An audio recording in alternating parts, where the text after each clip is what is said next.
Soal kasus pemerkosaan remaja di Parigi Mutong, satu orang pemerkosa hingga kini masih buron. Komisi 8 DPR RI dan Komisi Perlindungan Anak Indonesia sepakat meminta semua pelaku dihukum setimpal agar memberi efek jera.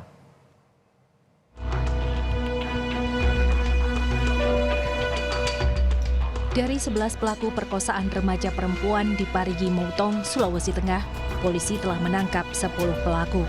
Sementara itu, satu tersangka lainnya hingga kini masih buron. Ironisnya, latar belakang profesi pelaku justru berasal dari orang yang seharusnya memberi perlindungan pada korban yang berstatus anak di bawah umur. Para tersangka diantaranya kepala desa, guru, bahkan polisi. Ibda MKS jadi tersangka paling terakhir yang ditetapkan polisi setelah hampir sepekan diperiksa sebagai saksi. Ibda MKS pun kini ditahan di Rutan Polda, Sulawesi Tengah. Untuk anggota Brimobnya sendiri, oknum Brimobnya sendiri, sudah dilakukan penetapan tersangka setelah perkara, kemudian dilakukan penahanan di Rutan Polda, Sulawesi Tengah. Anggota Komisi 8 DPR RI, Aceh Hasan Syadzili, mengecam pemerkosaan anak. Komisi 8 RI juga minta para pelaku dihukum berat, bahkan seumur hidup, terutama satu tersangka yang berasal dari institusi Polri.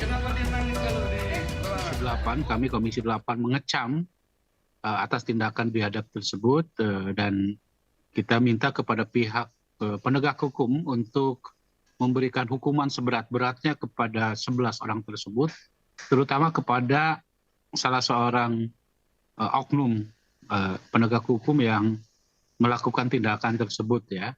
Saya kira jelas sekali ya dalam undang-undang tindak pidana kekerasan seksual maupun undang-undang perlindungan anak ya, bagi pelaku yang melakukan tindakan tersebut memang harus dihukum seberat-beratnya. Bahkan saya kira jika diperlukan ya hukuman seumur hidup gitu ya, dan sesuai dengan ketentuan yang ada di dalam undang-undang.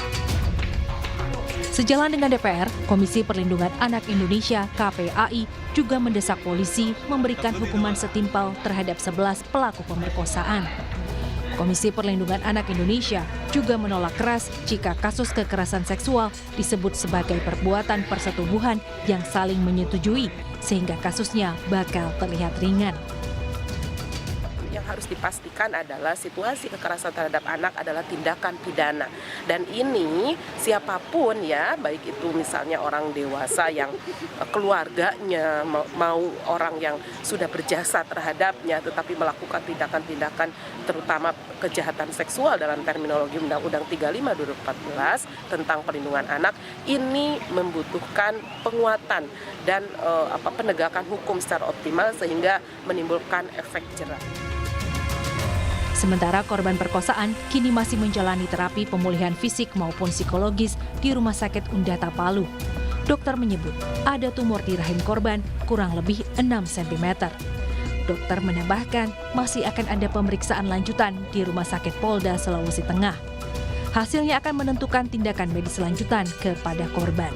Bahwa pasien tersebut ada massa ya di sekitar rahim kurang lebih 6 cm, ada kesamaan yang sesuai dengan rujukan dari POSO dengan yang diperiksa tadi oleh tim dokter. Kami akan melakukan CT scan kontras. Ya. Jadi kelanjutannya adalah pemeriksaan lanjutnya adalah CT scan kontras, yang insya Allah akan dilakukan mungkin di CT scan Polda. Nanti hasil dari pemeriksaan itulah nantinya apa yang akan dilakukan sesuai dengan hasil dari CT scan kontras. Tak hanya pemulihan kondisi fisik dan psikis korban, Komisi 8 DPR RI juga berharap korban mendapatkan pemulihan hingga ia dapat kembali berbaur dengan masyarakat, mendapat pengasuhan dan pendidikan yang layak. Dan tentu kita harapkan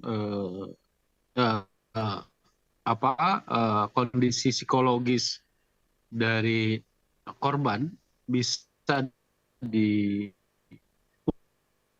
kembali dan tentu sebagaimana mestinya dia akan hidup kembali untuk mendapatkan pengasuhan yang layak dan mendapatkan pendidikan serta bisa berbaur dengan masyarakat begitu. Jadi selain memberikan tindakan tegas dan sanksi seberat-beratnya, juga yang paling penting juga adalah melakukan rehabilitasi terhadap korban.